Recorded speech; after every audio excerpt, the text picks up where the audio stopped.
Nitish cabinet की बैठक खत्म, 27 एजेंडों पर लगी मुहर। नीतीश कैबिनेट की बैठक खत्म हो गई। इस बैठक में बिहार वासियों के हित में कई अहम फैसले लिए गए। इस बैठक के बाद कुल 27 एजेंडों पर मुहर लगने की बात कही गई। कैबिनेट में बक्सर और रोहतास में आवासीय विद्यालय बनाने का निर्णय तो लिया ही गया, वहीं कैबिनेट की बैठक खत्म होने के बाद 27 एजेंडों पर लगी मुहर के बारे में विस्तृत जानकारी देते हुए एस सिद्धार्थ ने प्रेस कॉन्फ्रेंस को संबोधित करते हुए कहा कि नमस्कार। आज मंत्रिपरिषद ने 47 एजेंडों पर निर्णय लिया है। सर्वप्रथम मैं पथ निर्माण की योजनाओं, स्वीकृत योजनाओं की जानकारी आपको दूंगा।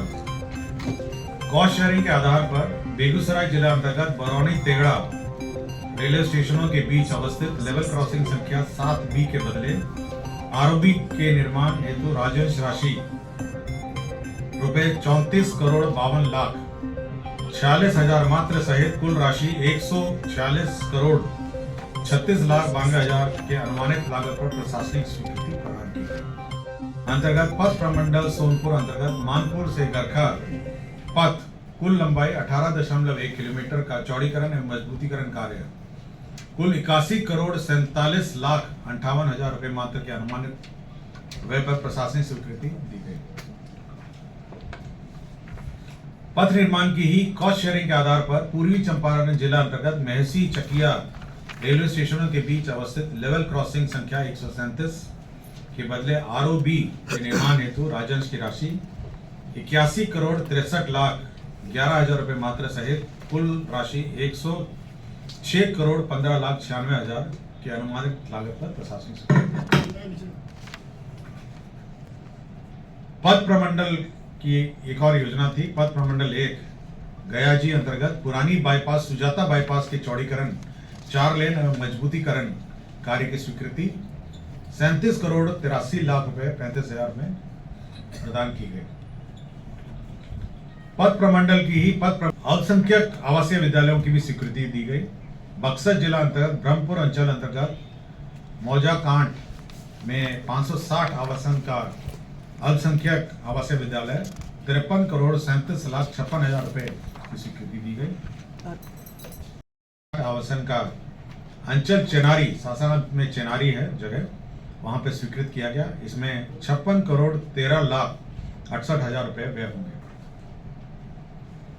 नगर विकास की स्वीकृत योजनाओं की जानकारी मैं दूंगा आपको। बिहार शहरी आयोजना एवं विकास नियमावली 2014 के प्रावधानों के आलोक में 7 आयोजना प्राधिकार बोधगया, गया, राजगीर, बिहार शरीफ, आरा, मुजफ्फरपुर और सहरसा में पूर्व में जो पद सृजे थे 147 उसको प्रत्यार्पित करते हुए प्रत्येक जिले में एक जिला आयोजना क्षेत्र पदाधिकारी का कार्यालय का गठन और 38 कार्यालयों को सौंपे गए कार्यों और दायित्वों को समुचित निर्वाह हेतु 112 करोड़ 5 लाख 74,844 रुपए का वार्षिक व्यय लागत पर स्वीकृति दी गई। बिहार राज्य आवास बोर्ड में जो वित्तीय शक्तियां थी उसमें परिवर्तन किया गया। प्रबंध निदेशक की शक्ति पहले 50,000 थी, उसको बढ़ा के 1 करोड़ किया गया। अब बोर्ड को वित्तीय शक्ति 2 करोड़ थी, उसको बढ़ा के 5 करोड़ किया गया। नगर विकास की ही केंद्र प्रायोजित अटल नवीकरण एवं शहरी परिवर्तन मिशन अमृत 2.0 अंतर्गत सासाराम सीवरेज नेटवर्क परियोजना लागत 455 करोड़ 61 लाख 37,000 रुपए की प्रशासनिक स्वीकृति दी गई। नगर विकास की ही दूसरी योजना यह सीवान जिला का है। सीवान सीवरेज नेटवर्क परियोजना फेज 1, इसकी लागत राशि 367 करोड़ 3 लाख 50,075 रुपए की प्रशासनिक स्वीकृति दी गई। नगर विकास नगरीय क्षेत्र हैं, उनको जो ग्रामीण क्षेत्र है उसमें मर्ज किया गया। पटना जिला अंतर्गत नगर परिषद दानापुर निजामत का क्षेत्र विस्तार की स्वीकृति दी गई। खगोल नगर परिषद के क्षेत्र विस्तार की स्वीकृति दी गई।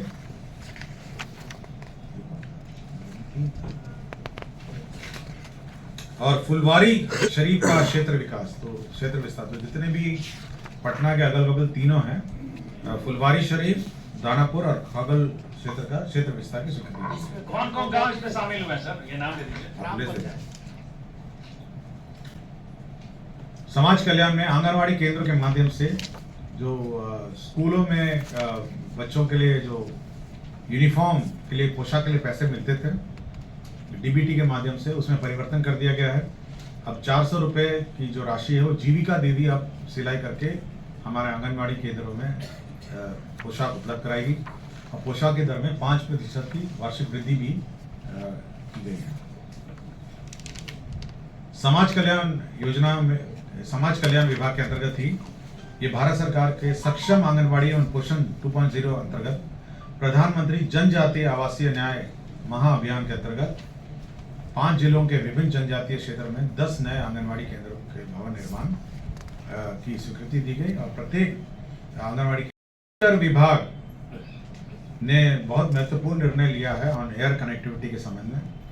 राज्य में जो रीजनल कनेक्टिविटी स्कीम है, तो जो एविएशन टरबाइन फ्यूल है ATF, उसके दर में कटौती हुई है। अब 29% ATF में जो वैट लगता था टरबाइन फ्यूल हवाई जहाज, उसको घटा के 4% किया गया है। दाम में भी अब कमी हो जाएगी टिकट में? हाँ, इसमें 2 काम होंगे, एक तो दाम में भी कम हो जाएंगे और एयरक्राफ्ट की संख्या में भी बढ़ोतरी हो जाएगी और एयरक्राफ्ट पटना में फ्यूलिंग भी करेंगे और जितने भी हमारे रीजनल कनेक्टिविटी सेंटर्स में फ्यूल रिफ्यूलिंग करेंगे। वैट MIS के मेंटेनेंस की योजना की भी स्वीकृति दी गई, सृजन किया गया है। शिक्षा विभाग में जो कॉर्पोरेशन है, जो शिक्षा बिहार राज्य शैक्षणिक आधारभूत संरचना विकास निगम लिमिटेड, जो पूरे राज्य में स्कूलों का निर्माण करता है, बिल्डिंग्स का, कॉलेजेस का निर्माण करता है, उसी में अब हम लोगों ने 818 पद सृजित किए हैं और बिहार शिक्षा परियोजना परिषद में 63 पद हम लोगों ने सृजन किए हैं। उत्पाद विभाग में बिहार मध्य और सेवा के निरीक्षक मध्य निदेश को उत्क्रमित कर वेतन बैंड पे बैंड 2 ग्रेड पे 4,600 में दिनांक 1/1/2006 से वैचारिक तथा दिनांक 21/1/2010 में वास्तविक लाभ स्वीकृत करने का निर्णय लिया है। पटना जिला अंतर्गत पटना सदर अंचल के गंगा नदी के दक्षिण किनारे पे मौजूद दुजरा दियारा थाना संख्या 139, यहाँ पे जो भारतीय अंतर्देशीय जलमार्ग प्राधिकरण पतन पोत परिवहन एवं जलमार्ग मंत्रालय भारत सरकार को दिया गया है। यहाँ पे शिप का रिपेयर और जहाज की मरम्मती एवं ड्राई डॉक का निर्माण यहाँ पे किया गया है। धन्यवाद। क्या क्या बोलिए।